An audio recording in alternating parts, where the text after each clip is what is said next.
thought I told him to spray it with water to retain moisture before applying the film. You can't treat a glaze lily like a cactus. If Sanjay does this again, the loss will have to come out of his food expenses. I'll go talk to him. At this rate, he won't even be able to afford eating cacti for much longer. Hey, Tainari! Oh, it's you two. It's been a while. What brings you to Port Ormos? We didn't have anything to do, and this place looked pretty lively, so we decided to stop by. But, what's with all the flowers around here? Well, Port Ormos is currently organizing a flower exhibition featuring flowers and plants from all over Teyvat, so I came to help out. The exhibition includes flowers from every corner of the world, each with their own unique properties and needs. With that in mind, the curator commissioned a flower pot from Kasharawar capable of retaining heat and moisture. Even so, an expert is still required to develop tailored transportation and care plans for each type of flower. Oh, and that expert is you, right? Not this time, no. I'm just here to help out. The expert in charge is someone else. Mr. Tainari! Sanjay! He confused the poisonous bulbs with garlic shoots, and he ate them! Never mind. Forget about what I said about the food expenses. Apologies, Traveler, Paimon. Looks like I've got something to take care of. I'll be back in just a moment. Tainari's busy no matter where he is, huh? Yeah, seems like it. Some people just need supervision. Well, looks like Tainari might be busy for a while. Let's take a look around the port in the meantime.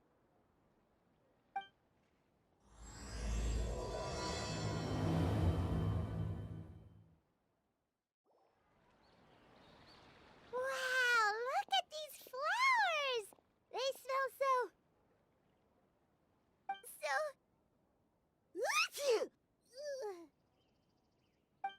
Huh?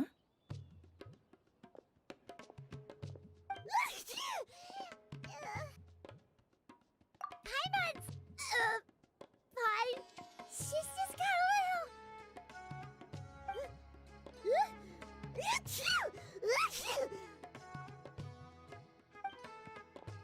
Rainbow roses, glaze lilies, and Cecilia's? No wonder. It's getting worse. Why?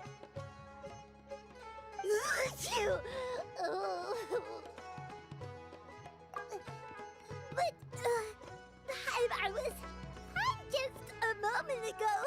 She didn't even eat anything weird. A moment of your time, you two? If it's not too much trouble, perhaps you could try this incense.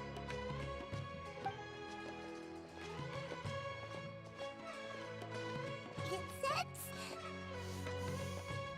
Oh, the scent is so nice! Wait! Whoa, that was fast! Paimon doesn't have to sneeze anymore! Think nothing of it. From your attire, I imagine you two aren't from Sumeru either.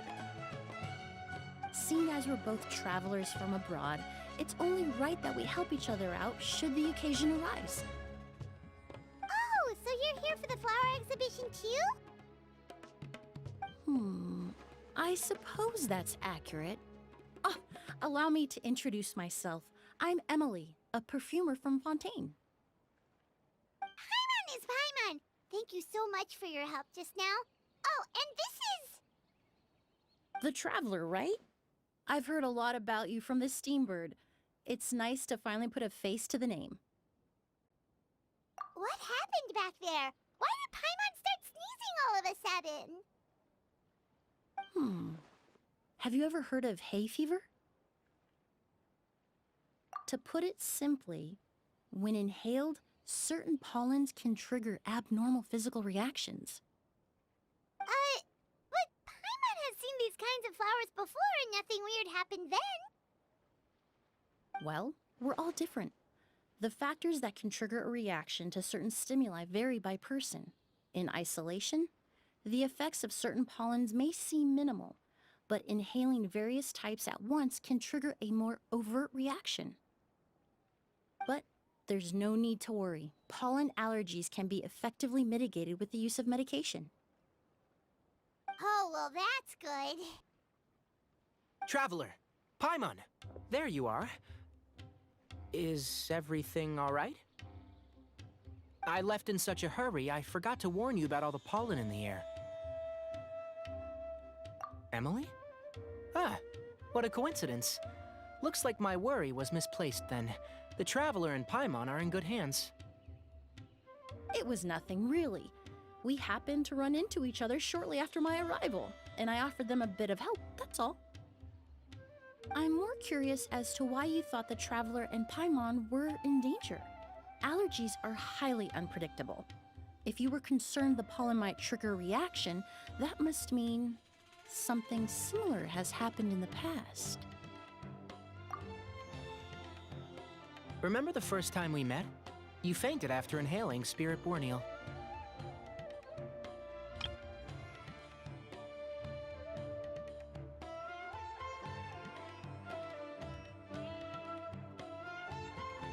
The Spirit Borneal didn't affect Paimon at all, and now she's the one suffering. It makes no sense.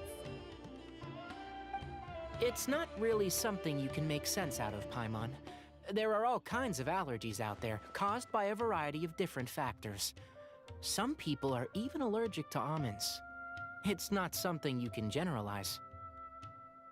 Exactly. I even encountered a case in Fontaine where someone had an allergic reaction to soba noodles their family brought back from Inazuma. Whoa. Good thing Paimon isn't allergic to anything delicious. In a manner of speaking, although you could say the patients I deal with are rather unusual. In addition to medicine, Emilie is also very knowledgeable about botany. She's taught me a lot about the native flora around Fontaine. And that's where my expertise ends, I'm afraid. When it comes to breadth of knowledge, Tainari certainly comes out on top. A flower expert? Oh, Paimon's got it! You must be the expert Tainari mentioned, the one in charge of the exhibition! Wrong again, I'm afraid. Well, I did come for the exhibition, but only to inquire about the Auguste variety. I'm not involved in any official capacity. Oh, Paimon was sure she got it right this time. It's a kind of flower that was once popular in Fontaine. The perfume made from it also bears the same name, Auguste. Auguste, huh? That's not a name you hear often nowadays. In an ancient language, the word is said to mean sacred or noble. It's sometimes used as a name for people as well. Ah, that reminds me. Are you familiar with a historical event in Fontaine known as Perfume Mania? Perfume Mania was an event that occurred in Fontaine nearly 20 years ago.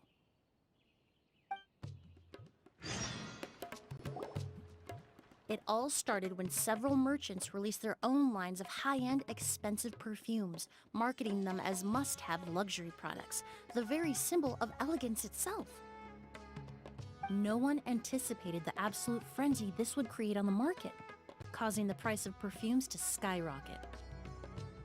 The demand was twofold. What some saw as a status symbol, most saw as a money-making opportunity. You could take advantage of the soaring price by hoarding them and reselling at even higher margins.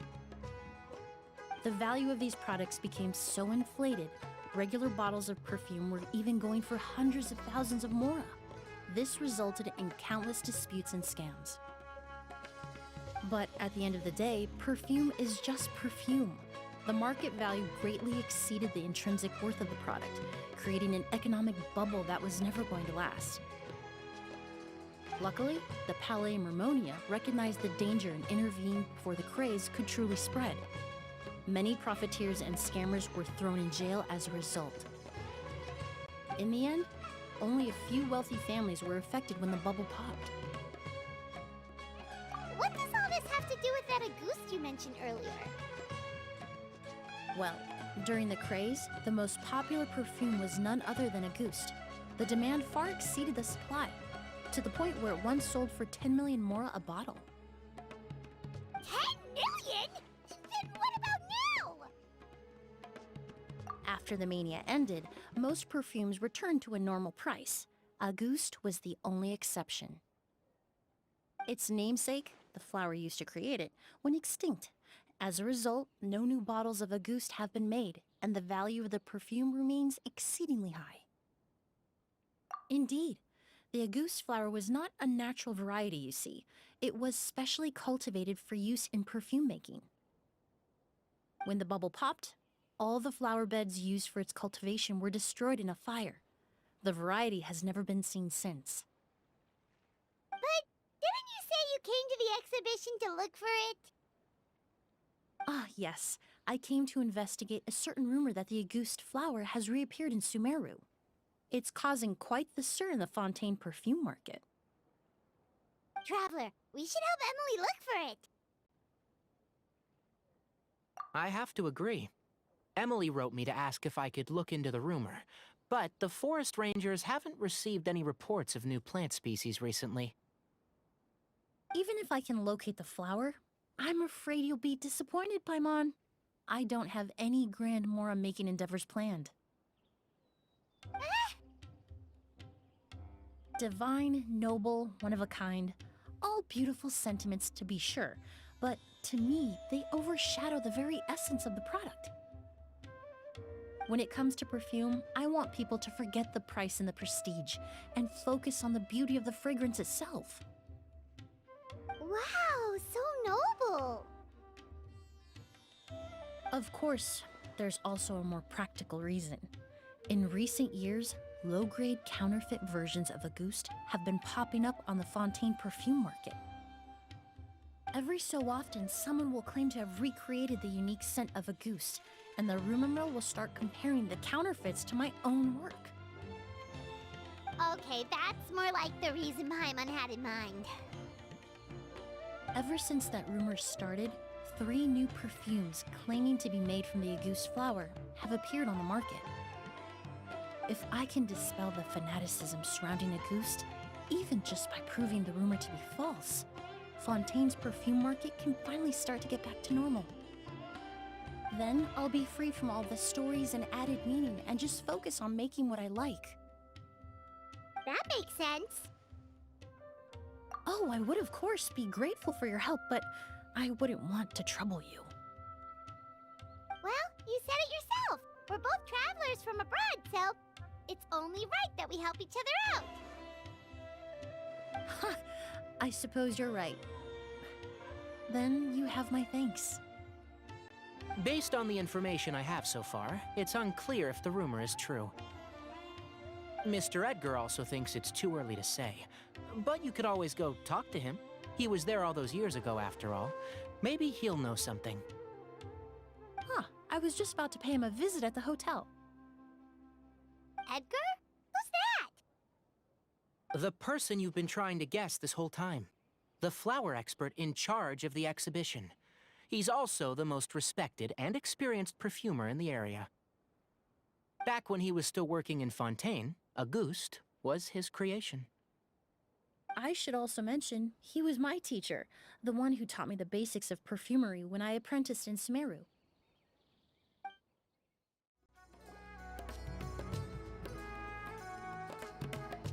Oh, look at all the flowers! Apparently, the exhibitor paid a large sum to rent out the hotel and surrounding buildings. They're being used as temporary storage facilities and lodging for exhibition personnel. Yeah, what if guests come early? They won't have anywhere to stay. Also, renting out this big of a hotel, how are they gonna make that Mora back?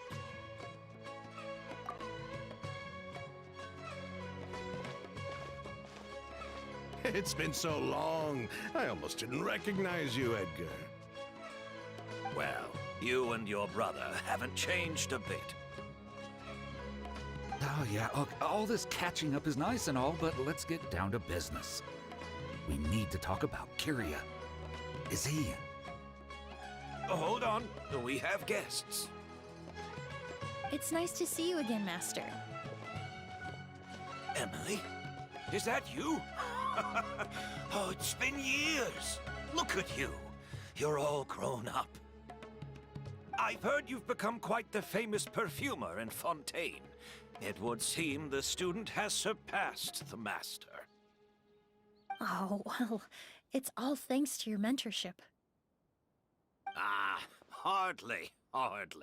I taught you the basics. Hearing you call me master, well, I'm not sure I'm deserving of that title. I've taught many students here in Sumeru over the years, but I've yet to see one turn out quite as accomplished as you. You're the only one who can take credit for that success. And who are these two? I don't recall you mentioning them in your letter. Ah, they're my new friends, the Traveler and Paimon. Emilie's friends. Well then, the pleasure is all mine. And these two gentlemen? Are they friends of yours, Master? Of course. We're perfume merchants from Fontaine. I'm Oud, and this here is my younger brother, Blaze. Edgar and the two of us are old friends. Isn't that right, gentlemen? Yes. Merchant brothers? You must be here to look for the August flower, then. Huh? Well, what respectable perfume merchant hasn't heard of a goose? Anyone in the business would be interested in the rumors. I'm guessing you're here for the same reason, Emilie. We were just about to get into it, so you three might as well join in. I commissioned a few eremites to do some scouting for me. They searched all over Sumeru, but there were no sightings of the August flower. That being said, there are people in Port Ormos who claim to have smelled a unique fragrance on the streets. Definitely floral, but still distinct. Some of them were merchants who lived in Fontaine 20 years ago. According to them, the fragrance smelled exactly like the August they remember from back then.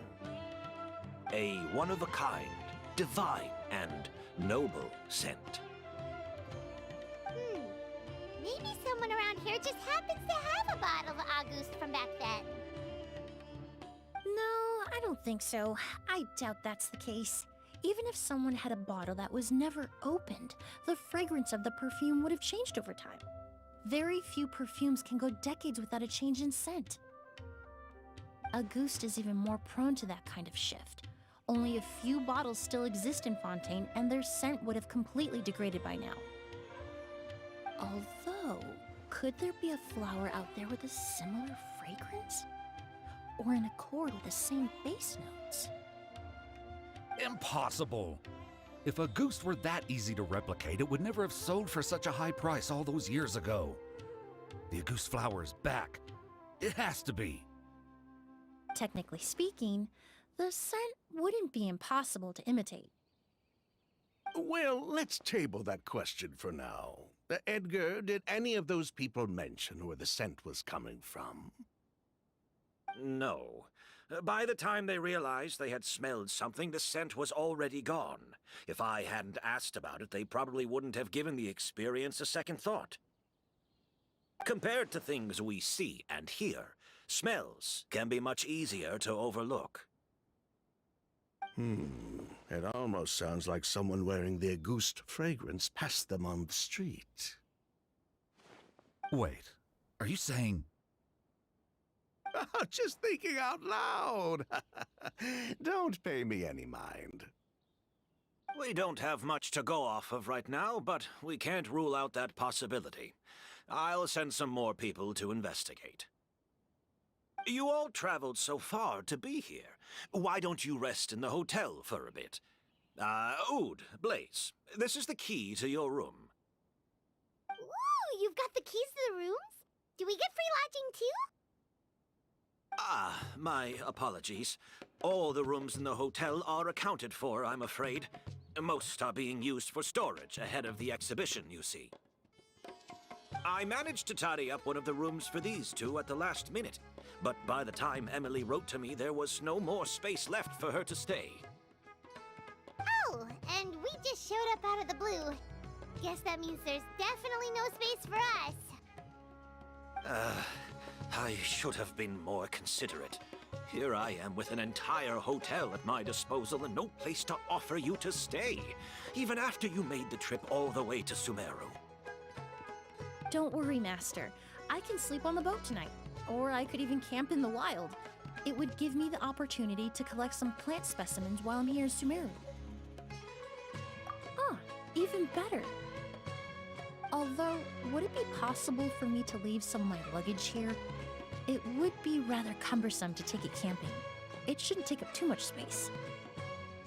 Well, about that.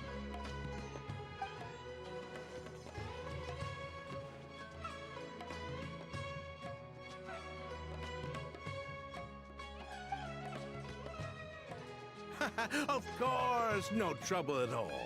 My brother and I will keep an eye on them for you, as long as you don't mind, mademoiselle.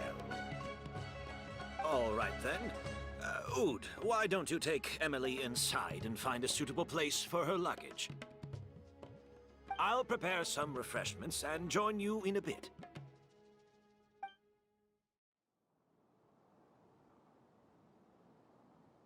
Whoa, the smell of flowers is so strong. Didn't Edgar say he tidied up around here? There's still so many flowers. Paimon took a peek through the window earlier and his house was packed with flowers.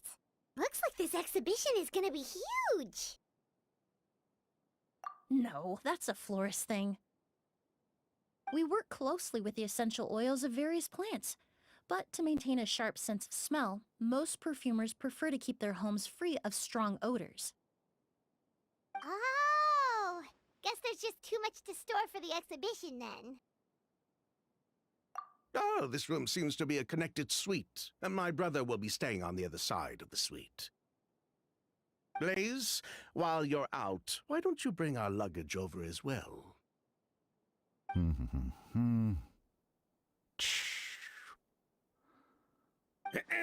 Blaze! Yes, of course. All right, then. Where can we find your luggage, mademoiselle? Blaze will go fetch it for you. It's still at the port. In addition to some daily necessities, there's also a case of amber wine that I brought back from Fontaine. Could I trouble you to bring that back as well? It would be the perfect way to repay you for your hospitality. How generous. I should thank you on my brother's behalf. You've stumbled upon his weakness. He's aloof about most things, but alcohol is his one true love. Is that so?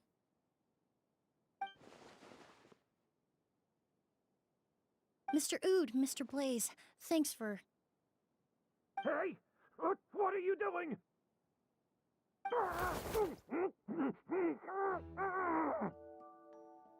That's Master's voice.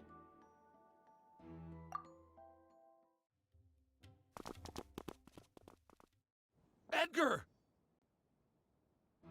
Master! Hey, Edgar! Are you all right? Can you hear me? Who did this? Kyria. August.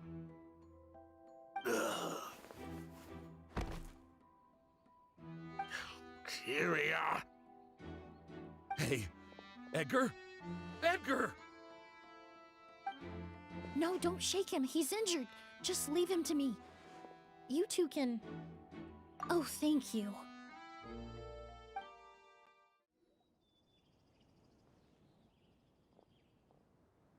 Well, we looked all over, but the only clue we found was that bottle. The most important thing we can do now is focus our efforts on treating Master. Can you help me move him inside?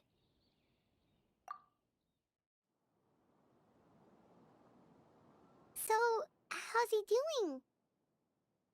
When I administered emergency treatment, I discovered a residue in his nose and mouth. Master was most likely forced to ingest a certain liquid. He's still unconscious, and inducing vomiting could obstruct his airways. We'll have to look into other clues for now. Ah, yes. The scent is the same, but the chemical composition is still unclear. We'll have to do further tests to determine if it's the same liquid, and how toxic it is to the human body. But first, I do believe there are two people who could shed some light on the situation. Mr. Sylvain, Mr. Lucien. Wait, you know... Hey! Were you talking to us, mademoiselle? I'm afraid we'd never heard of those names before. Before arriving in Sumeru, I asked a friend from the Special Patrol to look into the creators of Auguste. There were 4 people in total. The perfumer, Edgar, the one thrust into the limelight, and 3 others.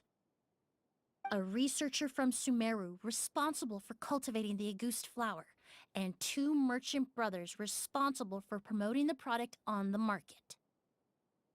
The 2 brothers capitalized on the mythos surrounding Auguste. Their actions lured in numerous speculators and profiteers, inflating the price of Auguste even further. In the end, they were sent to the Fortress of Meripede for falsifying their accounts and destabilizing the market. If you do the math, they should be out of prison by now. And what does that have to do with us? There are countless merchant families in Fontaine. You gonna accuse them of being criminals too? Every time your brother called you Blaze, it took you several seconds to respond. But when I called you Lucien just now, the name registered immediately.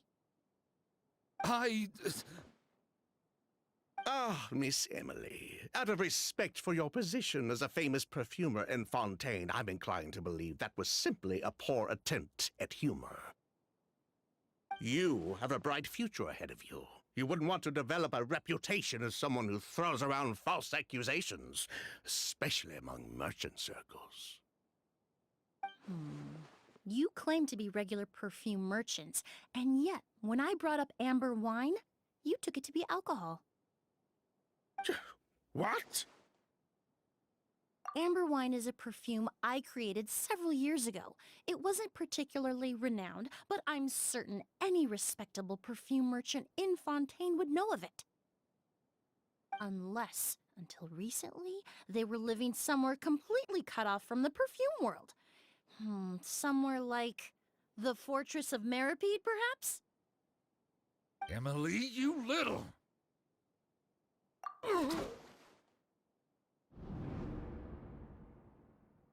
Don't misunderstand, Mr. Sylvain. I don't bring this up to criticize you. No matter what happened all those years ago, the court has already passed its judgment. But Master's life is in danger. We need to learn whatever we can about the person who has done this. If Master's attack had something to do with Auguste, I would imagine the 2 of you might also be in danger. So I'd like to trouble you for some information, if I may. Tell me about Kyria. Fine, as you wish. Sylvain! Lucien, if this will help us find Kyria, then it will be all worth it. Besides, we've already told most of the stuff to the Maison Orderly anyway. You were right, Miss Emilie. There were 4 of us at the beginning. Myself, Lucien, Edgar, and the researcher from Sumeru in charge of flower cultivation, Vijava. Sometime down the road, the Marechaussee Phantom came knocking, saddled us with a list of accusations, and started looking into our books. Oh, they did their meddling, and my brother Edgar and I were forced to serve time in the fortress as a result. Sounds like he's still upset about that. Wait, then how did Edgar end up in Sumeru? Master was convicted as an accomplice, so he only had to serve a few years. He decided to move to Sumeru so that he could put those events behind him. Still, Master was depressed for a long time after that. He stopped making new perfumes and focused on introducing students to the craft instead. That's how I met him. My parents had to relocate to Sumeru for work when I was a child, so I had the chance to study under him for a little while. But we can talk about that some other time. I want to hear more about this researcher, Vijava. Like us, Vijava was also staring down an investigation from the Marechaussee Phantom. But before the Phantom showed up at her door, she set all the flower beds on fire, along with much of the mora we managed to earn. All the Auguste flowers, everything we worked to create, was reduced to nothing but a pile of ash. But destroying all that evidence, wouldn't that make things worse for her? It didn't matter at that point, because she died in the fire as well. What? Sounds like you did an investigation of your own. Why even ask us if you knew all of this already? The name wasn't mentioned in any of the files I reviewed either, but you two seem quite familiar with him.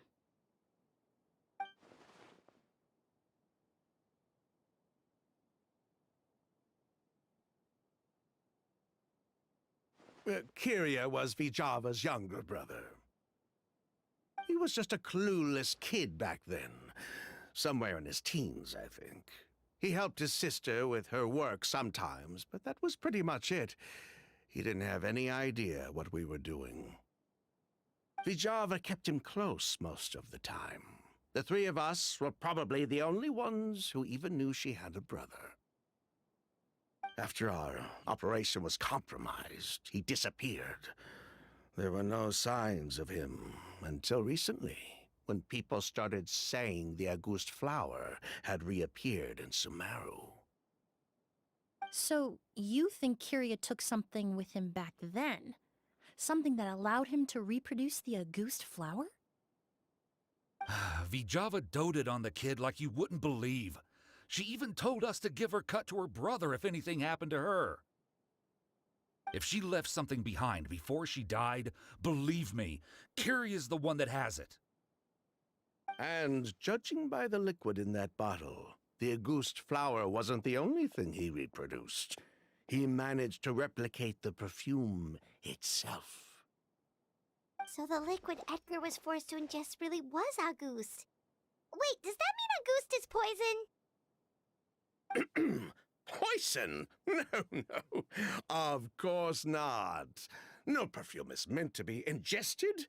Even small amounts can be dangerous, let alone ingesting a whole bottle at once. If Auguste could be considered a poison, we wouldn't have even sold half a bottle back then. Edgar fell unconscious because Kyria forced him to drink perfume.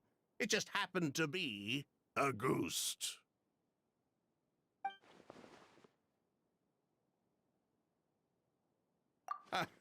He probably thought we had something to do with his sister's death. But to tell you the truth, I have no idea why she did all that. We're not looking for Kyria because we have it out for him. We just wanted to see how he was doing. And, if possible, work together to bring back Auguste. We only went to prison for a bit of fraud and market manipulation. It had nothing to do with the product itself. As long as we keep things honest this time around, bringing the product back to market would almost be like honoring his sister's memory. So that's why you never mentioned Kyria during your interrogation? Yes, exactly. We were just looking out for the kid. Anyway, that's all we know. If you're looking for information on what's in Auguste, or what to do if you ingest it, there are only two people to ask. Edgar or Kyria himself. Well, at least we're able to say for certain that the substance Edgar ingested was in fact Auguste. That gives us a direction for further testing. Well then, I'd say that was a very enlightening discussion. Well, glad to hear it. Lucian, let's head back to the room and rest a bit. With everything that's happened, there are things that need reconsidering. Yes, of course.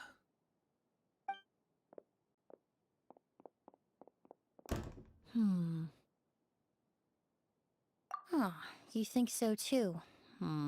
That does seem to be the case. Pity we don't have more evidence. But based on Sylvain's tone of voice just now, I suspect further questioning will only result in more made-up answers. The way you exposed them like that, just based on a hunch, that was genius! Oh, right! Earlier you said you were only sort of a doctor, and that your patients were unusual. Oh yes, that's because most of the patients I encounter are already dead. So you're a forensic doctor? Close. I'm actually a forensic cleaner. Once the forensic team and the Marechaussee Phantom are done collecting evidence from the scene, I'm in charge of clearing away the final traces my patients leave on the world. In fact, with just a small alteration to the formula, the same tincture used as the base of perfume can also be made into a cleaning agent. Basically, there are two sides to forensics: those who collect evidence to expose the truth, and those who clean up the smells, bloodstains, and other substances left behind at the scene. I've learned a lot in my line of work, and I've witnessed a lot of death. But this time, we may still save the patient. Actually, Traveler, could I trouble you to report back to Tainari and the officers at Port Ormos? We should update them on the situation. I'll stay here and continue to look after Master. Now that we have a sample of Auguste, I'm hoping further analysis won't be too difficult. Whoa, why the rush? Did something happen?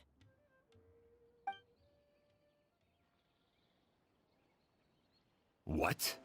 Edgar was attacked? He's the most famous perfumer in the region. Someone who's helped countless people around Port Ormos. How could this happen? Sheriff, have you received any reports of a suspicious individual fleeing through the bazaar? No, but we've got eyes all over the area. I'm sure someone's seen Kyria. I'll start gathering my forces. We won't let him get away. What about you, Tainari? Do you have a plan? I'm sure the sheriff can handle things over at the scene, and I doubt Emilie needs my help looking after Mr. Edgar. But she said she's not a real doctor. Then she was far too modest. She may not be a doctor by trade, but she has a deeper understanding of human anatomy and pharmacology than most scholars from the Amurta Darshan. Not to mention the fact that Mr. Edgar's condition is related to perfume. Emilie is certainly in the best position to help him. As for me, I'll head to the academia and see what I can learn about Vijava and Kyria. Oh, that's right! Vijava was supposed to be a scholar from Sumeru. Do you recognize the name? From Emilie's letter, certainly, but that was the first time I'd heard of it. The academia produces a lot of scholars, and there are plenty of graduates who choose to pursue a career outside their darshan. I didn't have time to look into it earlier, but now it seems like Vijava's past could be critical to getting to the bottom of what happened to Mr. Edgar. I have friends in Sumeru City that can help me investigate. With any luck, we'll have news to share by tomorrow. I'll leave you and Emilie to watch over things here in Port Ormos.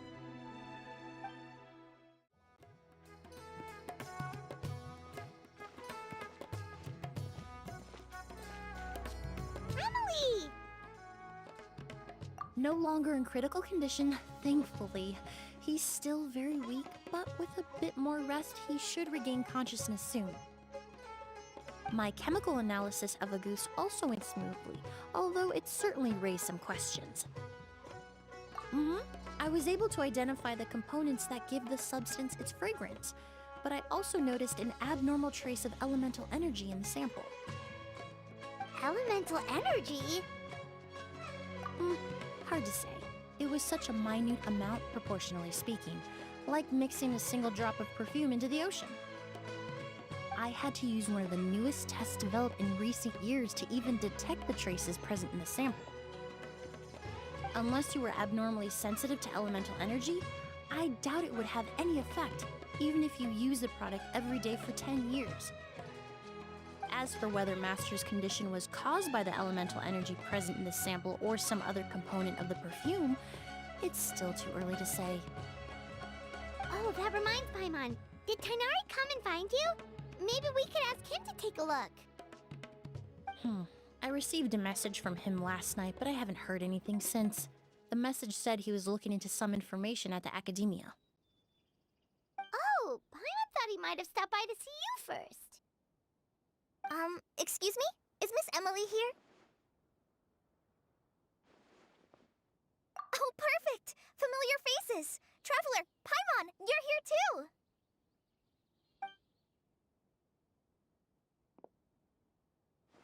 Kale. Ah, of course. Tainari's apprentice. He's mentioned you many times. It's a pleasure to finally meet you. And please, no need for formalities. Emilie is just fine. Oh, okay. Nice to meet you too, Miss, Emilie. Did Tainari send you here, Kale? Yep. Master and the others went through decades worth of records last night, and still haven't had a chance to rest. I'm fast on my feet, so it only made sense for me to come and give you an update. Anyway, based on what they've reviewed so far, they believe there's no indication that a researcher by the name of Vijava ever passed through the Academia. Master considered that possibility as well, but the name wasn't the only dead end. Master tried to track down people with a similar research direction or background, but also couldn't find a match. How is that possible? It's starting to seem very likely. If we want to figure out her true identity, I'm afraid another conversation with those two merchants might be our only... Hey! Lucian! It's Sylvain! Wait, you don't think Curio came back, do you? That seems impossible. If someone came in or out of the hotel just now, we would have seen them. Lucian! Lucian! Come on! Wake up!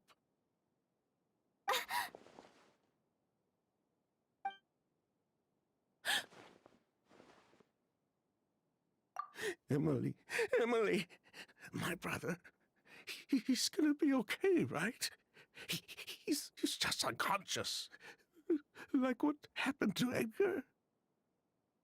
I'm sorry, Mr. Sylvain, but we were too late this time.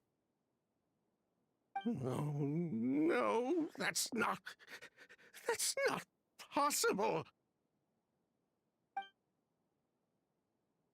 Traveler, Kale, Mr. Sylvain has gone through a huge shock. He needs some space to calm down. Could one of you take him next door? It's not good for him to look at his brother's body like this. Of course. Leave it to me. Thank you both.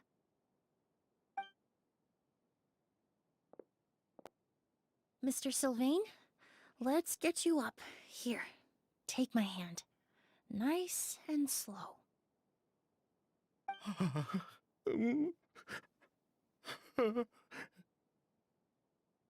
We'll take things from here. Just focus on getting some rest. Here, this way.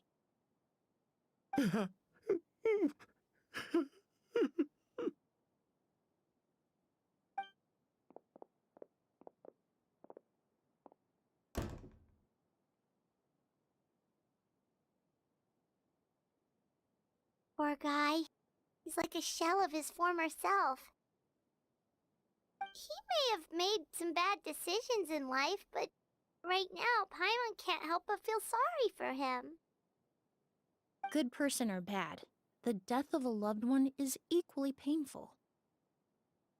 All the moments he shared with his brother, every hardship and triumph they endured together, are now memories he has to carry alone. If Curio really was behind this, then what exactly did he do to Lucian? Lucien can no longer speak, but the traces left behind by his death most certainly can. Traveler, I've got things covered here at the scene. I'll leave you to contact the sheriff.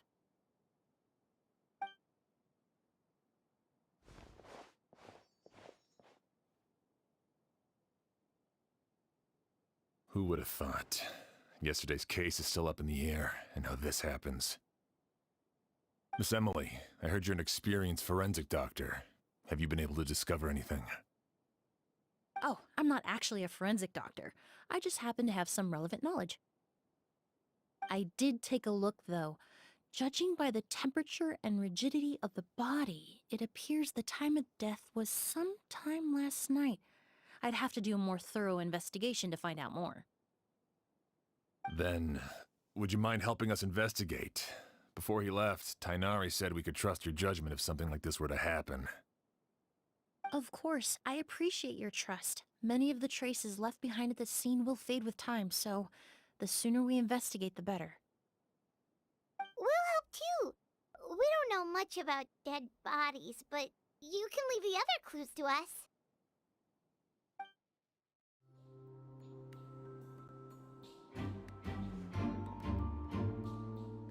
So, did you find anything? Paimon can show you. Here, it'd be something like this.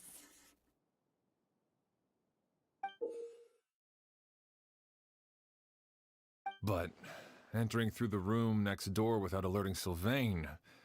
Wait, you don't think Sylvain could have been the one who... No, his reaction to the loss of his brother seemed genuine, and he doesn't have a motive. Then, what could have happened last night? I know Sylvain is still in shock, but he's our only available witness. We have to take his statement. I agree. Also, I've made some new discoveries, so we might as well head next door and go through everything together.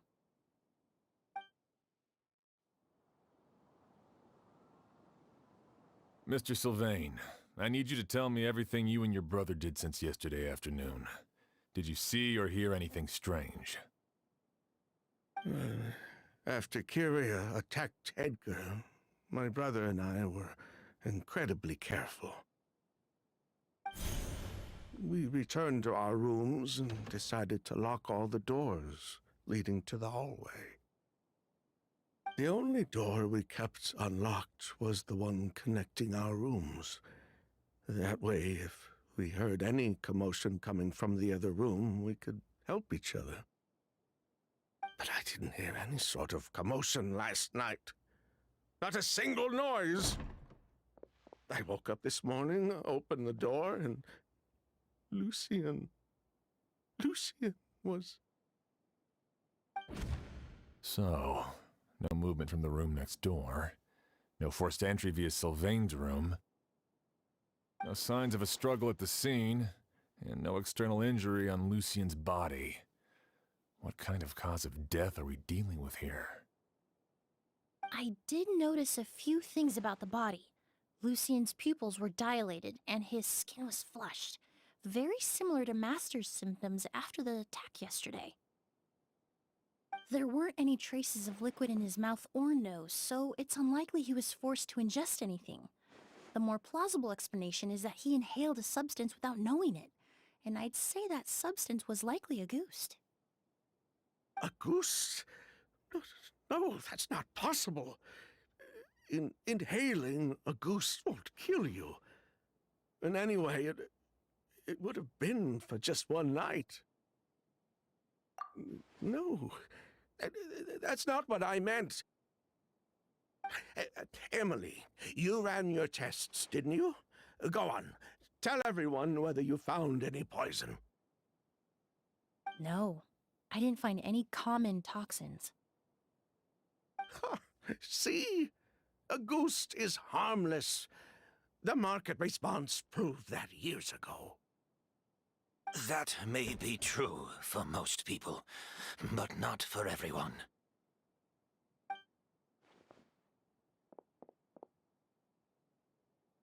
Master! Edgar? You're up and about already? Thanks to Emilie, I'm out of the woods for now.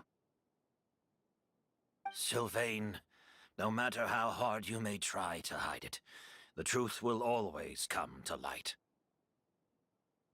Edgar!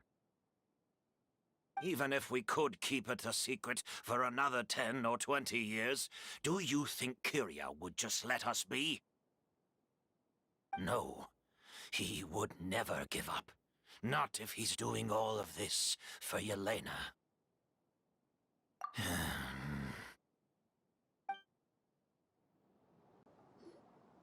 That's Vijava's real name.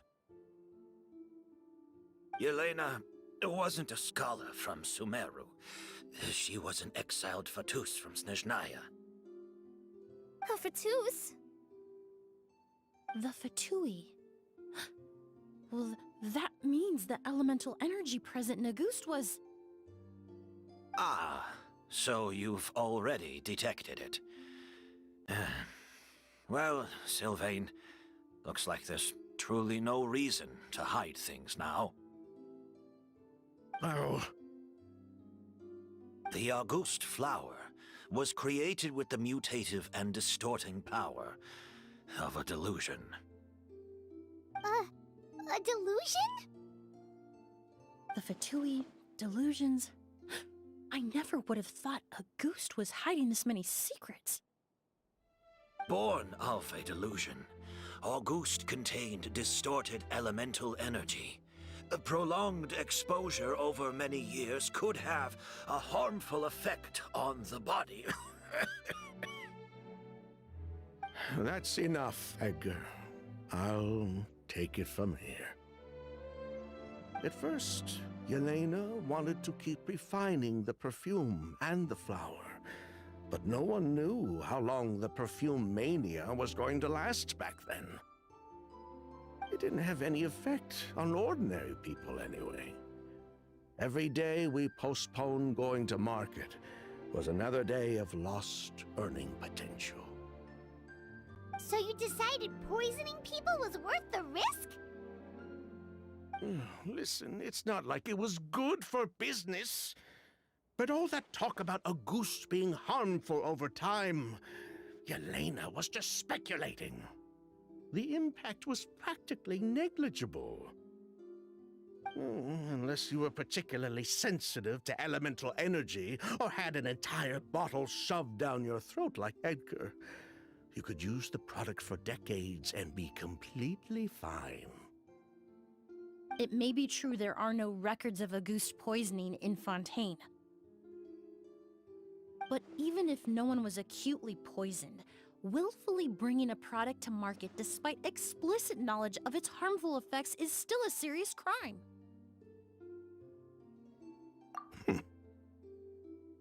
That explains why you were so intent on keeping Yelena and Kyria's involvement a secret all this time, despite readily confessing to all your financial crimes. The Fatui, delusions, Auguste. If the Marechaussee Phantom discovered the connection between the three, there would have been enough evidence to send you to the Fortress of Meripede for life. Ha! If I'd known coming to Sumeru would put a target on my back, I would have been more than happy to stay there. At least that way, Lucian would still be alive. All these years without any sign of Kyria, and he pops up out of nowhere the minute my brother and I get out of prison? It couldn't be any clearer who the kid's after. Auguste was harmless before. The fact that it's killing people all of a sudden must be his doing as well. So there's bad blood between you. What about Yelena's death? Was that a cover-up too? A way to destroy evidence? I'll admit, we thought about it at one point. We took care to disguise the product circulating on the market, and no one was questioning Yelena's fake identity. But if the Marechaussee Phantom decided to look into the flower beds, it would have been the end. Yelena's ties to the Fatui, the role of the delusion, everything would have been exposed. Before we could even put our plan in motion, Yelena beat us to it. She burned all her flower beds and threw herself into the fire as well. But if her goal was to destroy evidence, there would have been no reason to do that to herself. Yeah, she could have just burned the flower beds and fled with her brother. I thought about it for a long time, but it wasn't until just now that I finally understood her reasoning. Everything she did, it was for her brother, Kyria. One of the reasons they defected from the Fatui was the deterioration of Yelena's body due to her excessive use of a delusion. She didn't want her brother to follow in her footsteps after her death. After arriving in Fontaine, Yelena continued using the delusion to cultivate the Auguste flower, weakening her body even further. There were times when she couldn't even walk. So she couldn't flee with her brother because she was afraid of holding him back. If her true identity was exposed, she and her brother would face pressure from both Snezhnaya and Fontaine. The Auguste flower and Yelena's own corroded body both bore the mark of a delusion. There would have been no way to avoid suspicion. So, in the end, she burnt it all to ash, including herself. With all the evidence erased, Kyria was free to take the Mora and run. So the wealth you earned from Auguste, it wasn't destroyed in the fire. Yelena gave it to her brother? Most likely. Before Yelena died, she said if anything happened to her, she was going to leave everything to her brother. We just didn't realize she meant our cut as well. That's why Lucien and I were searching for Kyria, to take back our Mora and the Auguste flower. We just didn't realize Kyria was baiting us the whole time. It was all a trap. But why is Kyria out for revenge anyway? Doesn't he know about Yelena's decision to sacrifice herself? I don't think he knew his sister was nearing death. Yelena always wore heavy makeup around him to conceal her deteriorating appearance. She kept herself busy with work to keep out of sight. That way her brother wouldn't notice how she could barely walk. Then all we'll need to do is tell Kyria what really happened, and then he'll give up on his revenge. I'm not so sure. Even if he knew the truth, he'd still find someone to blame. He might think Yelena was forced into using a delusion to cultivate Auguste, or something like that. It's hard to pull yourself out of that kind of hatred, especially when you've been living in that headspace for so many years. Very true. Even if Yelena's death was her own choice, I wouldn't call myself innocent either. Edgar, what are you talking about? Think about it, Sylvain. If we hadn't been in such a hurry to capitalize on the perfume mania all those years ago, do you think Yelena would have elected to take those risks? If we hadn't been so blinded by greed, so insistent on increasing the scale of the flower cultivation, do you think Yelena's health would have deteriorated as fast as it did?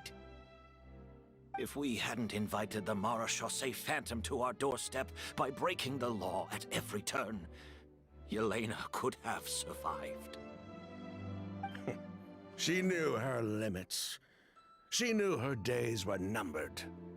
Maybe it was for her brother, but she was in it for the Mora just as much as us. We were just trying to earn a bit of Mora.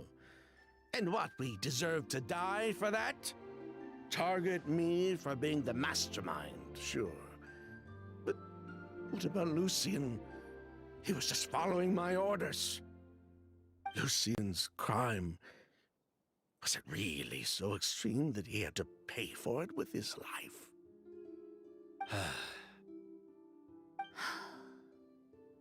The only person that can answer that question is a judge.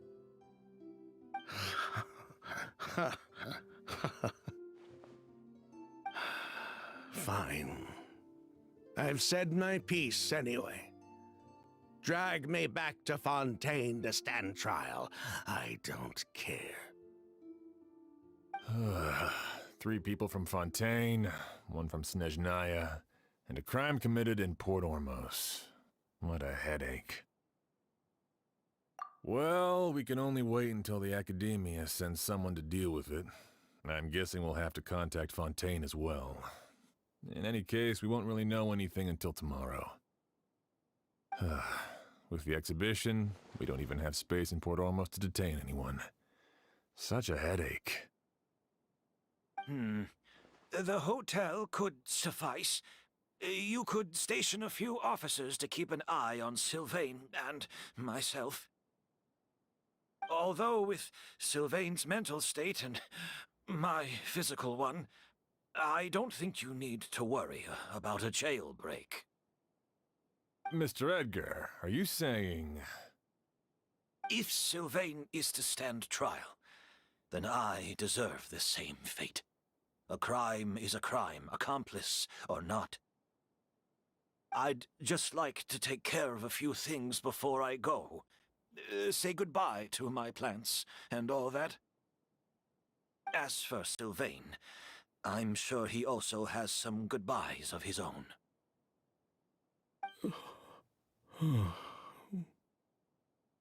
Would you be willing to grant that request, Sheriff? Well, all right. I'll talk to the Academia. No matter who you were in Fontaine or what crimes you committed, the man we grew to know in Sumeru proved himself to be a good person. Your request is granted. You have my thanks, Sheriff. Happen tonight? Oh, you mean the possibility that Kyria might try to finish what he started? Yeah, all we know is that he uses a goose to poison people, but we still have no idea how to catch him in the act. If he targets Sylvain or Edgar again, we might not be able to stop him. That may be true, but what if we can take advantage of his desperation? If we take advantage of this situation and lure him in on purpose, we might finally have the chance to talk to him. Master, no. That's too dangerous.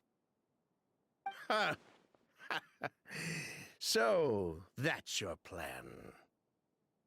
If Kyria learns we're being taken away tomorrow, his last chance to enact his revenge would be tonight.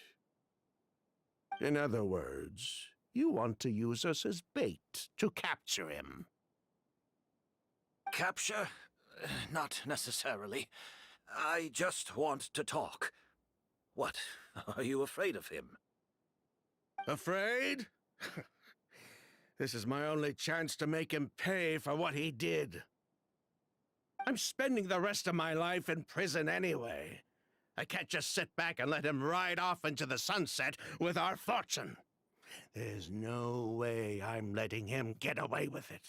Not after what he did to Lucian. As for the danger, everyone else just needs to make preparations in advance to protect us. I'll admit, it could work. We just need to spread the word that Edgar and Sylvain are leaving tomorrow.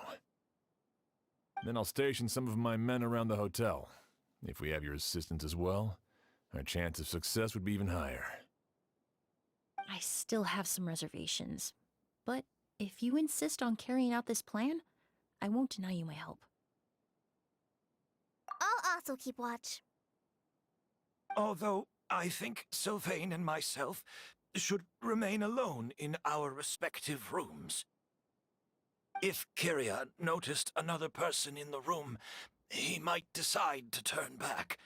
And besides, It's possible he's already transformed Auguste into a potent toxic gas.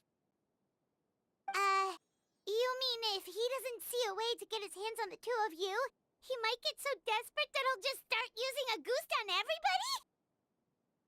If that were to happen, everyone standing guard, even the innocent citizens in Port Ormos would all be in danger. That's why everyone else needs to keep to the shadows. You're still recovering. You need to rest. This old pack of bones doesn't bounce back like it used to. I suppose I'll just have to leave the rest to you. All right, we can figure out a plan to keep watch later. Right now, I say we split up, start spreading that information before it's too late.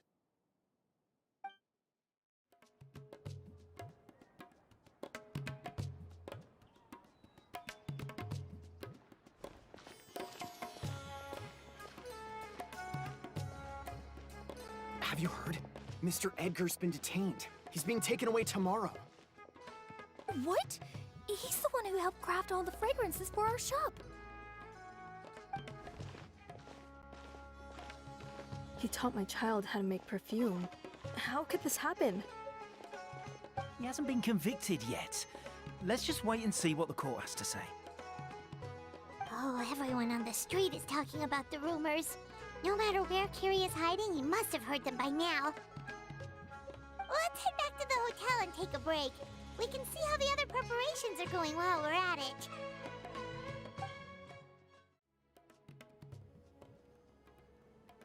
Emilie, Sheriff Xian wants to talk to you and the Traveler about our plans for the Night Watch. Thank you, Kale. But first, here. I prepared a kind of herbal tea that helps calm the spirit. Why don't you have some? Oh, that's very kind of you, but I'm okay. Oh, it's not good to be so tense, especially when we've got a long night ahead of us.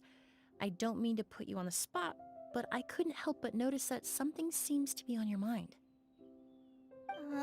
Was it that obvious? You seem very preoccupied with Kiria's revenge. If there's anything you want to talk about, I'm happy to listen.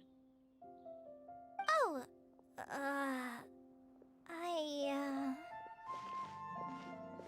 Hey, Emilie, Kale. Oh, are we interrupting something?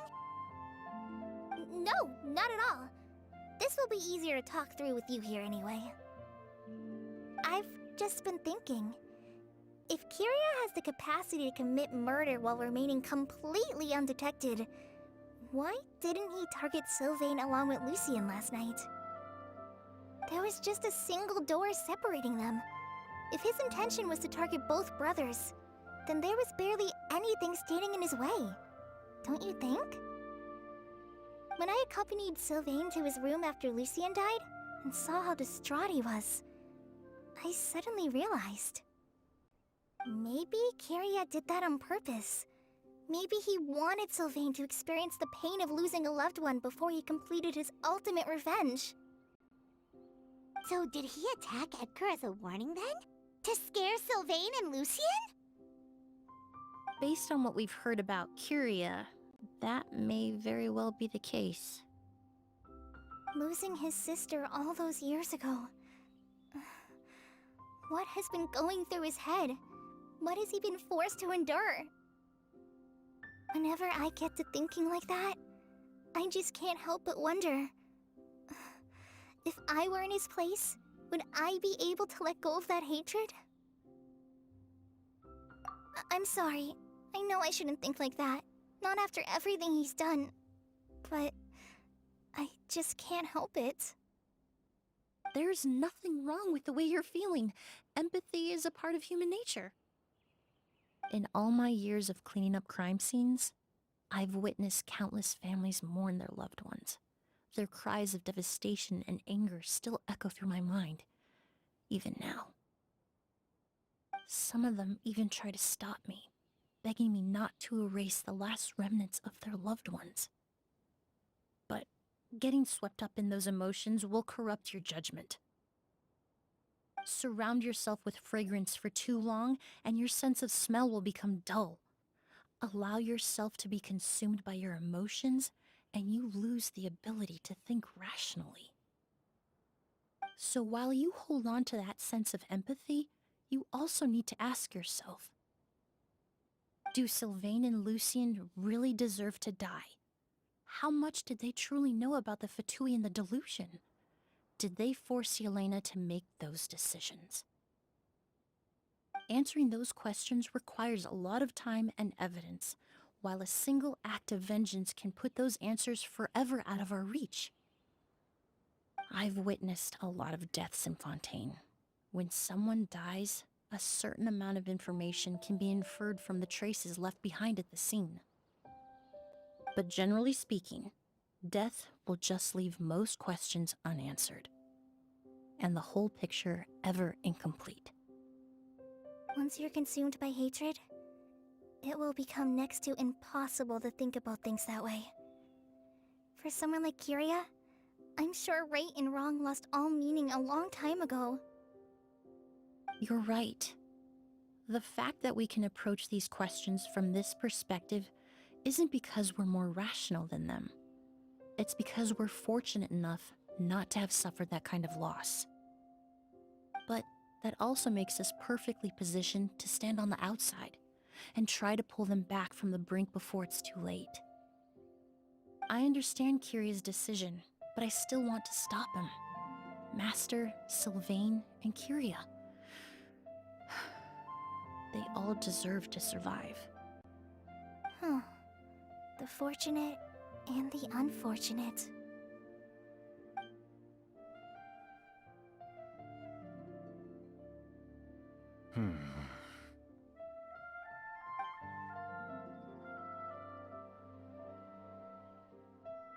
Emilie, traveler.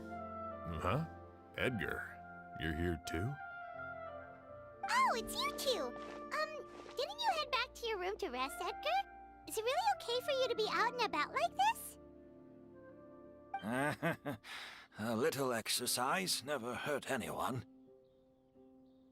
Besides, I don't have much time left in Sumeru, so I'd like to take care of my plants while I still can. We could do that for you, Master. No need. I've grown attached to these flowers, and this is my last chance to say goodbye. Come tomorrow. I'll be happy to entrust their care to you. I would imagine Sheriff Sham is here for a more important reason. The Night Watch! You mentioned earlier that we still need to confirm our plans. That's right. I've stationed some of my men around the surrounding area, but we still don't have anyone standing guard next to Sylvain's room. Exactly.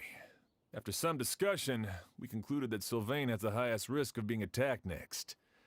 You're the most skilled fighter here, traveler. And Emilie's expertise is sure to come in handy in a pinch. That's why I want you two stationed next to Sylvain's room. So, are you up for it? Sounds perfectly reasonable. I'll be glad to have your help tonight, traveler.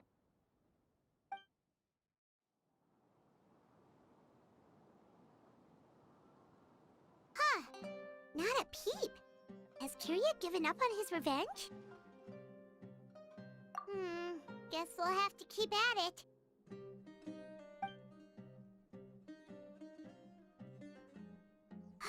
Still nothing unusual. Paimon took a peek into the room next door and Sylvain's already sleeping. Perhaps Kyria's true motive was simply forcing Sylvain to confess his crimes.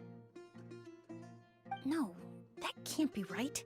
If all he wanted was for Sylvain to be convicted for his true crimes, he could have tipped off the Marechaussee Phantom years ago. There must be something we're missing. Something extremely important. Maybe we just need to calm down a little. How about some tea? That herbal blend from earlier was pretty tasty. You're right. Maybe we can look for a different distraction then, like looking at the flowers. Oh, there's a glaze lily here. Paimon didn't notice it earlier. Flowers, glaze lilies, incense. Oh no! Sylvain's room! Quick! Wait, what? Hey, did you hear? Someone was attacked again last night. It was the older of the merchant brothers, right? Yeah, I think his name was Sylvain. Poor guy was murdered in cold blood. First it was Mr. Edgar, then that merchant named Lucian, and now this. Listen up, everyone. This is an active crime scene. Please, no loitering. It's been 3 days and they haven't even caught a glimpse of the guy. What is going on? Do you think it could be the work of an evil spirit? I mean, how do you get away with something like that with so many people watching? Keep it moving, everyone. No loitering.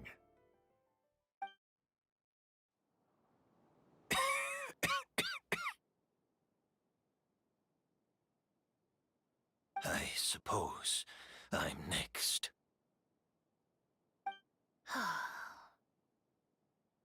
You don't know that. Kyria already attacked you once, and you survived. Perhaps he doesn't consider your crime to be worthy of death. You were the only reason I managed to survive, Emilie. I never did thank you for that, did I? Even if I wasn't there, Tainari was also in the vicinity. He would have been able to help. Is that so? I suppose I'm a very fortunate person then. I have exceptional students, caring friends, and the respect of my peers. If it is indeed my time to go, then I'll die without regrets. But Kyria has nothing. Yelena is gone. Now, his enemies are too. It really makes you wonder if there's even a reason to keep on living. If you really want an answer, I suppose you'll have to ask Kyria himself, once we finally catch him. Well, I hope it all goes well. Emilie, there's something else I'd like to ask of you. With everything that's happened, holding the exhibition is off the table now. But so many flowers were transported here for the show, some of them thousands of miles away from their homeland. I can't let them wither away with no one to care for them. Whether Kyria gets to me first, or I'm sent back to Fontaine to stand trial, I won't be around to look after them. I know it's a lot to ask, but could I entrust them to your care? Of course, Master. Really? Oh, I'm glad to hear it. Now I truly have nothing to worry about. Sheriff Sham still has some questions for me, so I've gotta go. Go ahead. Best not to keep him waiting. He can be quite impatient.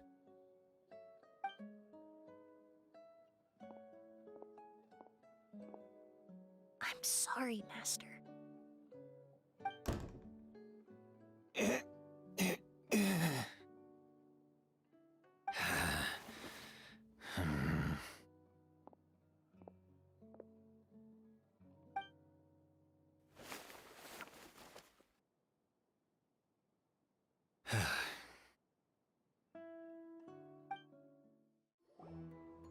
Emilie still isn't back.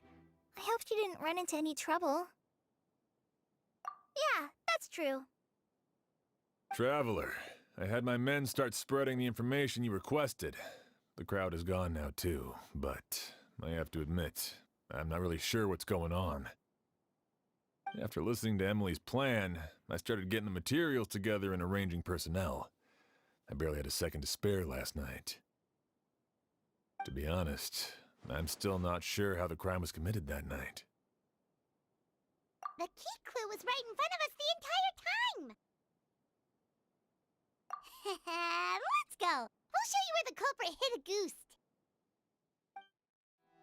The glazed lily, huh? I think I've heard of it before. It's a flower from Liyue, right?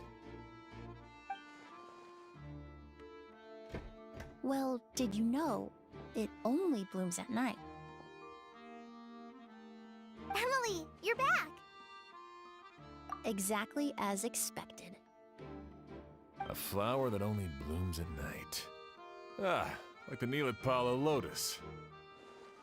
Exactly. Although the Neelitpala lotus wouldn't be a good substitute in this scenario. When it's closed, the gaps between the petals are too large. That's why Kyria chose the glaze lily as his mechanism. He would start by preparing an agouti sample.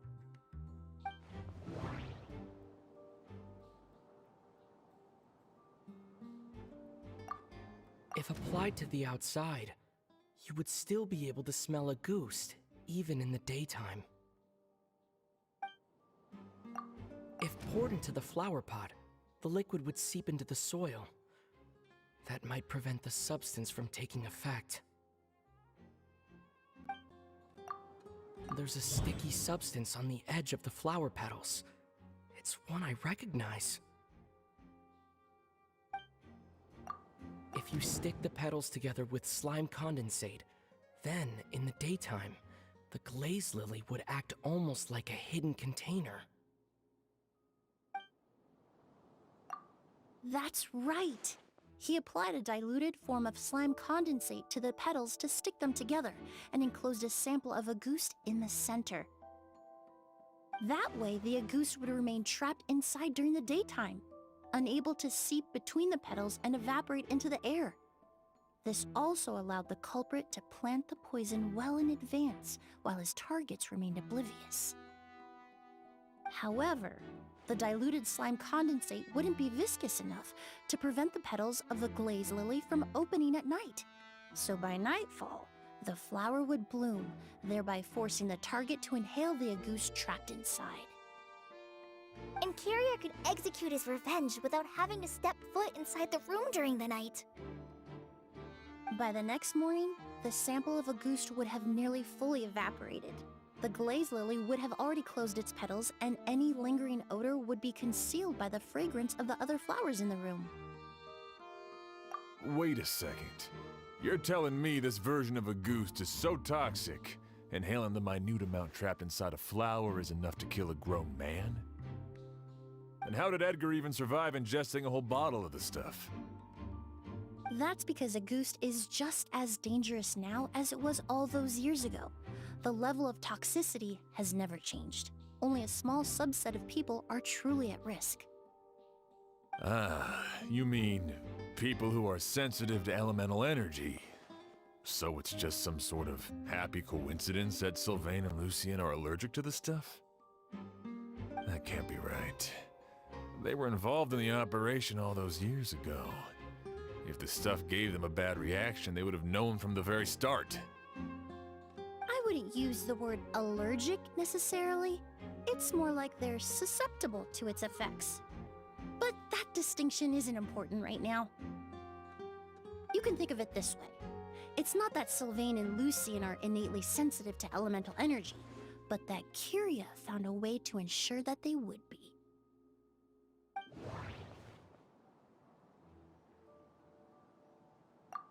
In Fontaine, I experienced how drinking primordial seawater made me more attuned to the element of hydro. But that substance would be hard to get around here. All kinds of essential oils commonly found in alchemical products can temporarily increase elemental affinity. But it would be difficult to force someone to use them without knowing it. The incense I smelled earlier seemed familiar. Thinking back on it, I'm almost certain it was the scent of Spirit Borneal. In Sumeru, scholars use Spirit Borneal to aid meditation and stimulate their connection to the Dendro Archon. Alchemically produced essential oils, the primordial seawater that caused unrest in Fontaine not too long ago. All of those are substances that can heighten your sensitivity to elemental energy. That stuff gave us a lot of trouble when we first came to Sumeru. Ah, yes. I definitely remember that. In Sumeru, it's not uncommon to use incense indoors, so its presence wouldn't arouse suspicion. The flowers in the room could also serve to mask the scent. Flowers were pretty important to this plan, huh? The glazed lily is native to Liyue. It would be completely unnatural to have one here in Sumeru if it weren't for the exhibition. What a coincidence. Actually, it's not a coincidence at all. No wonder he was willing to pay a small fortune to rent out the hotel. He probably used the Mora Yelena left him, don't you think? That money was supposed to set him free. But in the end, it was just a tool for his revenge. There's a saying among forensic doctors in Fontaine: every step you take leaves a mark. But up until this point, we haven't been able to detect any trace of Kiria's activities. That's not because he was coming and going undetected, or because he's some kind of evil spirit, but because he's been disguised as someone else this entire time.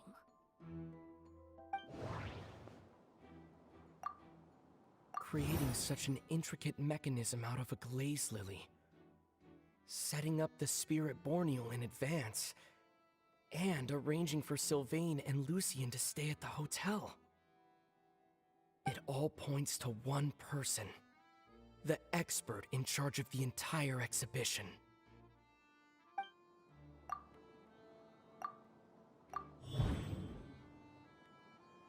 Kiria and Edgar are one and the same.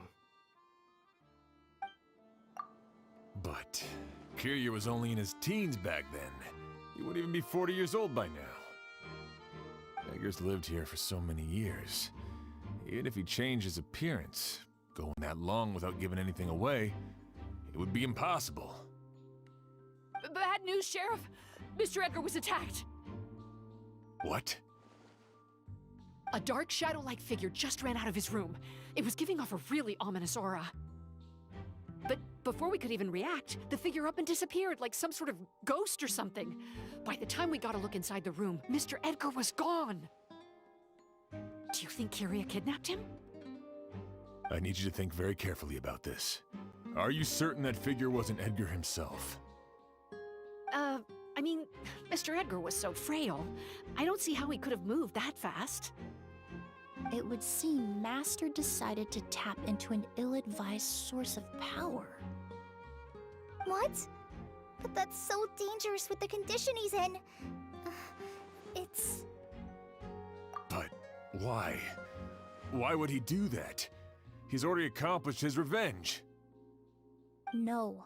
If his aim was to target everyone who had a hand in Yelena's death... If he left Sylvain alive yesterday, not out of a desire to see him suffer, but to confirm the truth about why Yelena chose to die... Then there's still one target left. A ghost! It's a ghost! It's all right. Please, calm down and take a deep breath. Can you tell us what you saw? I saw a black shadow. It ran right past me. How could something like that happen in broad daylight?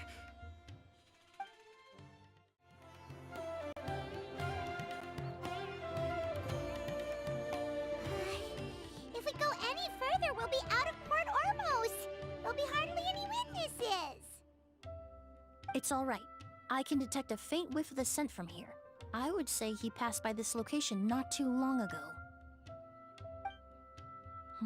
It's this way. Please, follow me.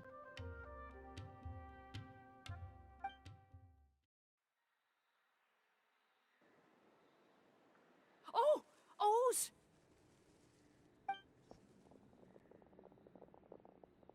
Are you alright? Were you attacked? No. No, I'm alright. I was just chasing after that figure, and then, all of a sudden, I didn't feel so hot.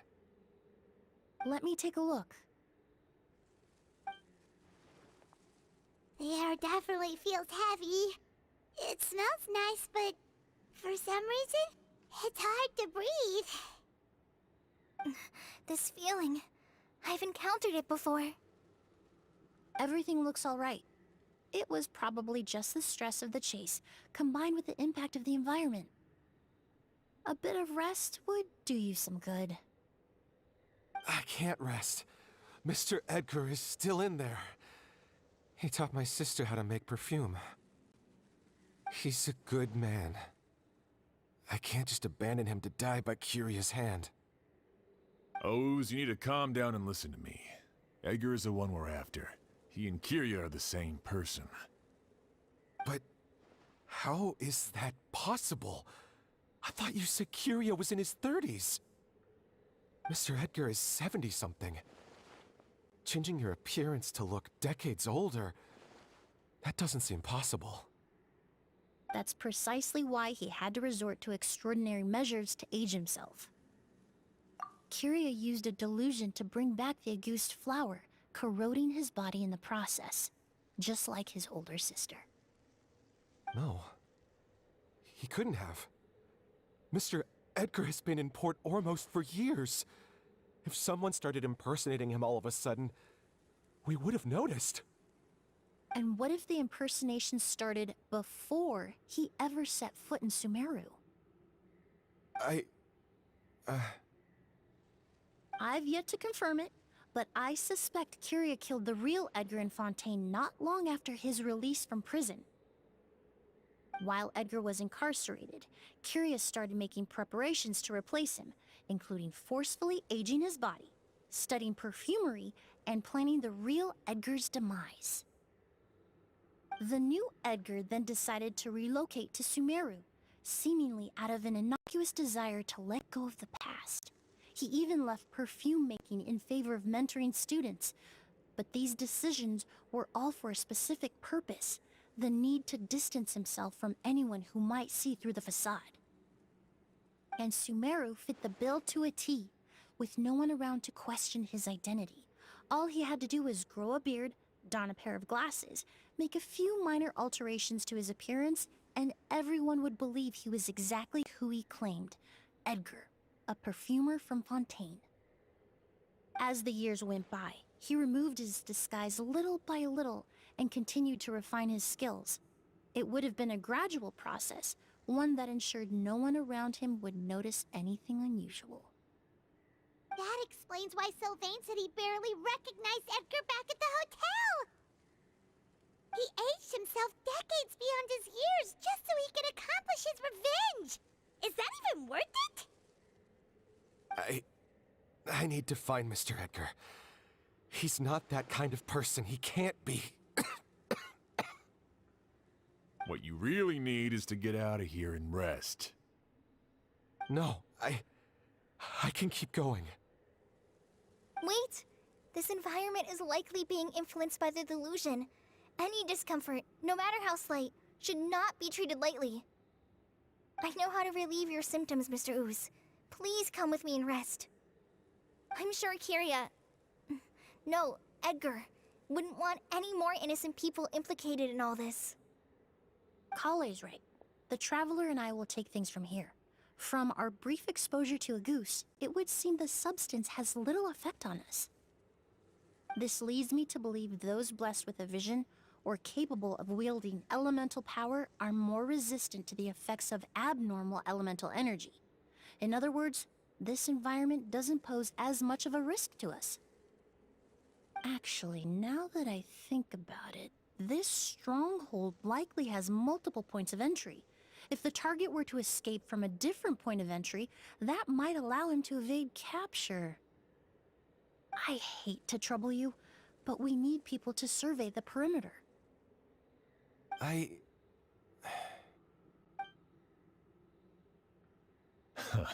Thanks. Hear that? We're heading out. There's work to be done. Ooze, head back to Port Ormos and start gathering reinforcements. Got it. Traveler, Emilie, Paimon, please be careful. For someone whose only purpose in life is revenge, there's no telling what they'll do when there's no reason to move forward. Don't worry. This isn't the end. Not for us or for Kyria. We're not going to let a goose kill anyone else. It's time for the mythos to fade into obscurity. Whoa, look at all the Auguste flowers! There are so many of them. Paimon can't believe a single person did all this. Must have taken a lot of time. I fear that statement is truer than you know, Paimon. Using a delusion comes at a cost. Not just time, but the time you have left to live. But why would Kyria need this many Auguste flowers? He only needed a few bottles of Auguste to carry out his plan, right? Perhaps hatred wasn't the only emotion fueling his obsession with Auguste. Not long ago, he told me he didn't want all the flowers transported to Sumeru to wither away in a foreign land. But Kyria betrayed Snezhnaya, abandoned Fontaine, and lived his entire life in Sumeru under the guise of someone else. For someone with nowhere to call home, perhaps dying among a bed of Auguste flowers just like his sister is the best homecoming he could ask for.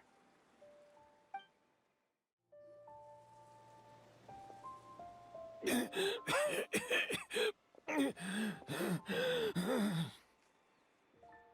scent of flowers is getting stronger. We're almost at the end. Did they catch up that fast? No. My strength is just waning.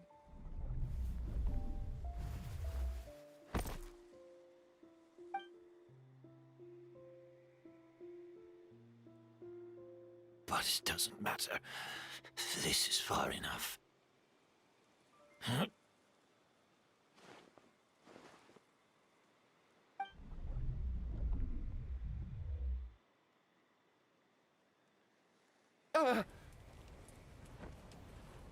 This is a garden of Auguste flowers.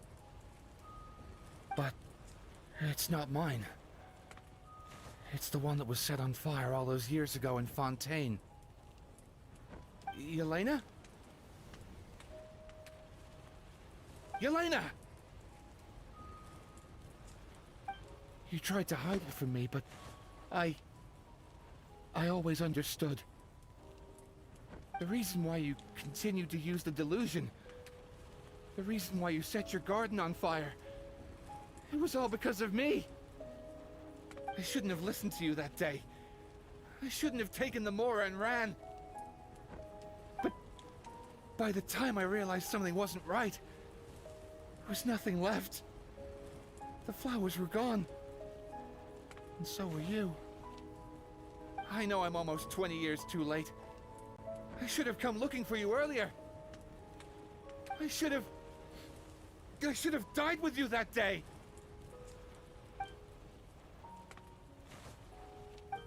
Yelena?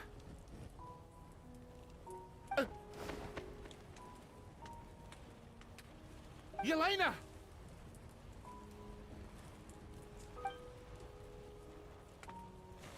No! Don't leave me! Please!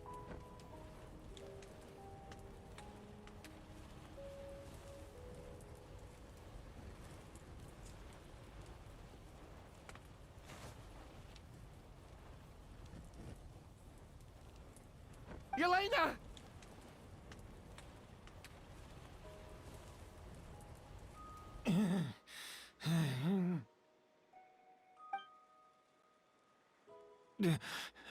Emilie? I'm alive. No, that's not possible. I saw her, Yelena. We were together. That was an illusion, likely brought about by the residual toxin in your body coupled with the pollen in the air, neither of which are fatal. No. The amount of August I drank, it should have been enough. A fake? But how? We started making the preparations last night with one goal in mind.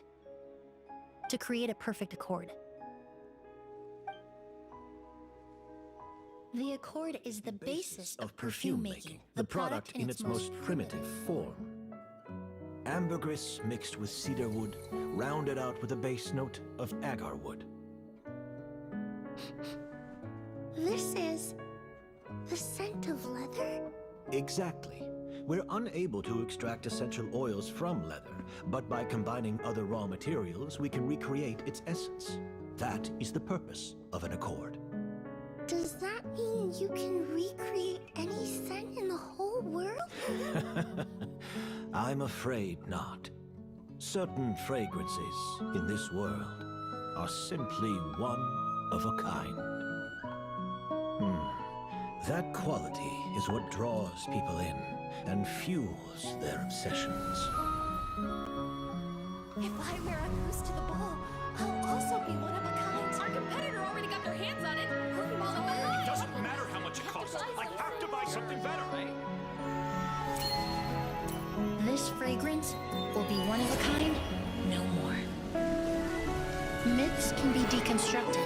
Miracles can be recreated. All it takes is skill, experience, limitless exploration, and a little patience.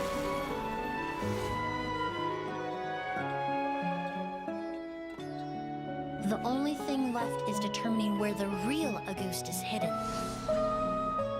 Pretending to be attacked means he's not free to move around. Auguste must be hidden within reach. Paimon took a peek through the window earlier and his house was packed with flowers. The curator commissioned a flower pot from Kasharawar, capable of retaining heat and moisture. Perfumes are as beautiful as flowers, and equally as delicate. When stored, you must take care to control the temperature and keep them away from direct sunlight. Did you get all that, Emilie? I got it.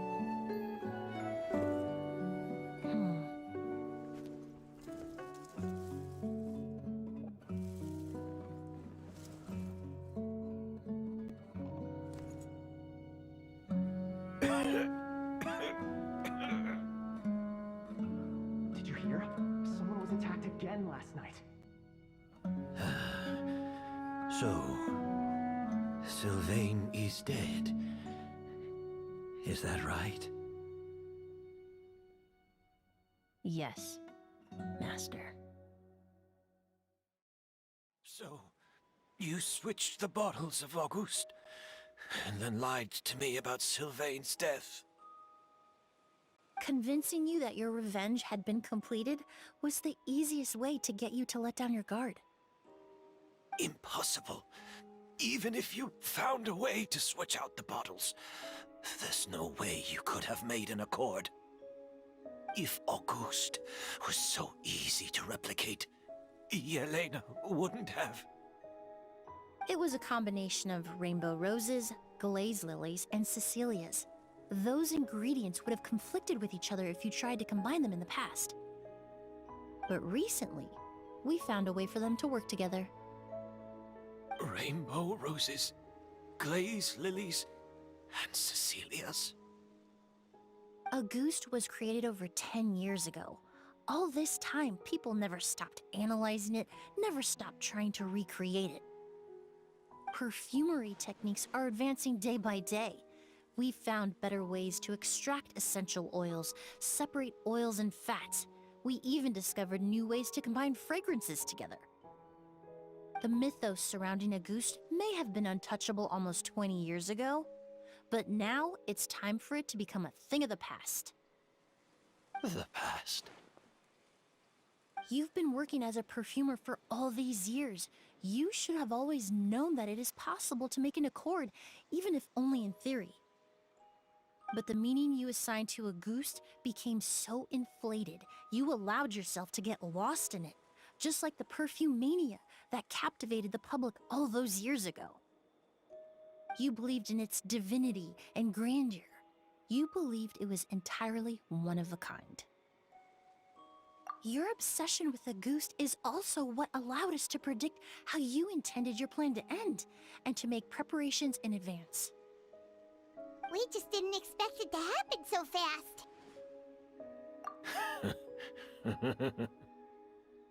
Well, you hit the nail on the head now, didn't you? So, Sylvain isn't dead. Since you've been preparing your accord since last night, I assume you've also figured out my method, then.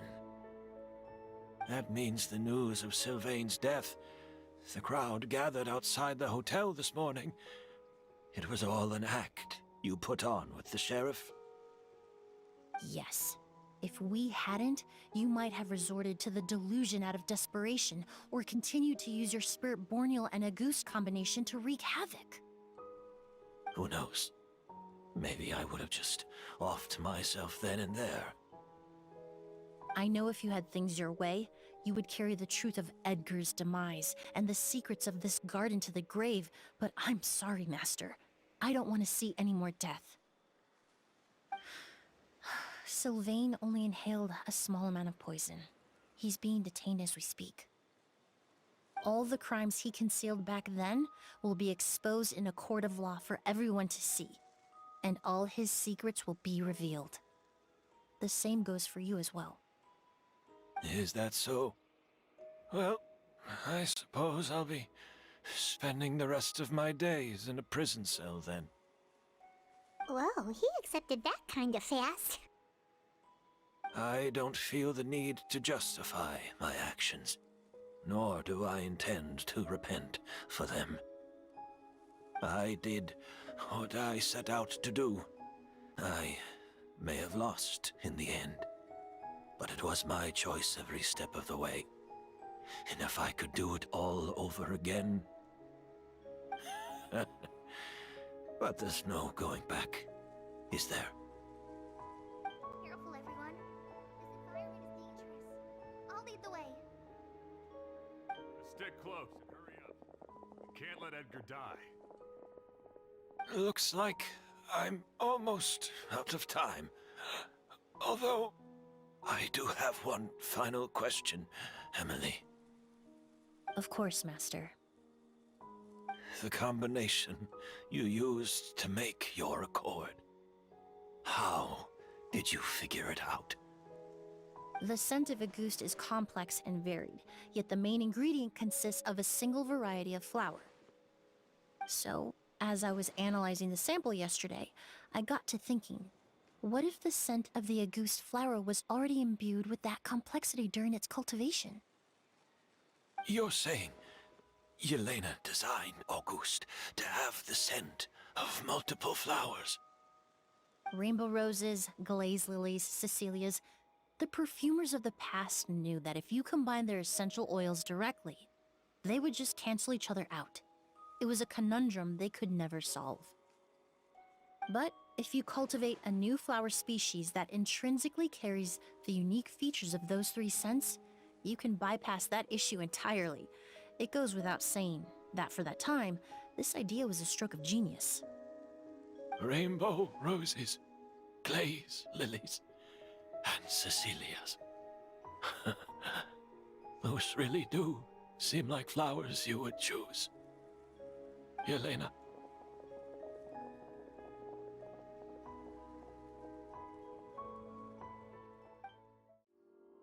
Did you know?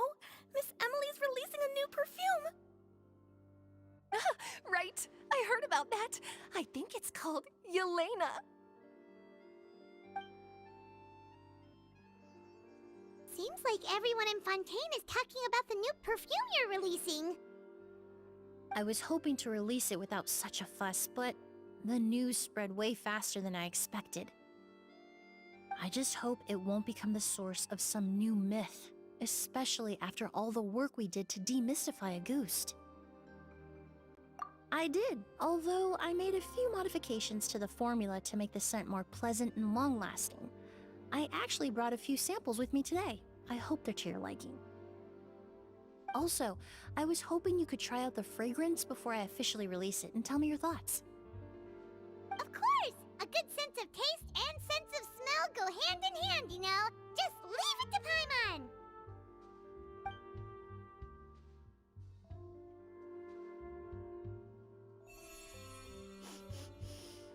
Oh, it smells great! It's alright. All feedback is worth considering. Besides, when it comes to perfume, commenting on whether it smells good is the most straightforward assessment you can ask for. There doesn't always have to be a deeper meaning. Right! Do those flowers have some special meaning? Hearing their names seemed to have an effect on him. If I had to guess, I'd say it probably has something to do with the language of flowers. The language of flowers? Oh, we've heard of that before! Paimon remembers hearing something like, the Cecilia represents the true feelings of the prodigal son?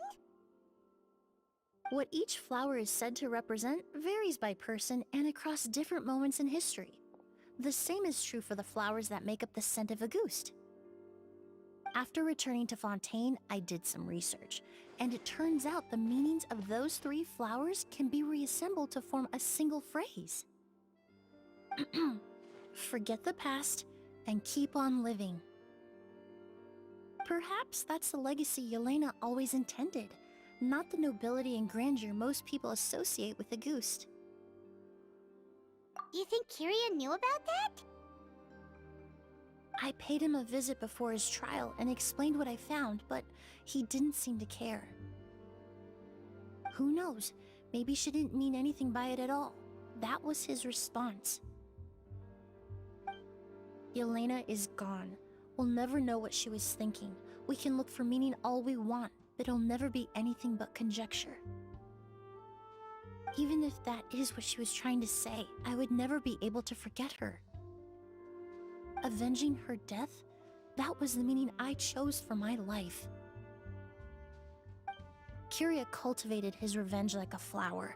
He was committed to making it bloom, even if in the end, it didn't bear the fruit he was hoping for. In any case, he did want me to pass along his thanks.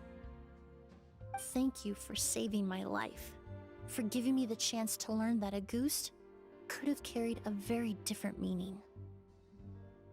Love and hatred are a privilege of the living. When someone dies, their thoughts, feelings, and intentions die with them. In that sense, what Auguste truly represents in the language of flowers will forever remain a mystery. But even if it's only a conjecture, I would like to believe my own interpretation. The meaning we give to flowers, the symbolism we assign to our perfumes, they're constantly twisted and exploited in our imperfect world.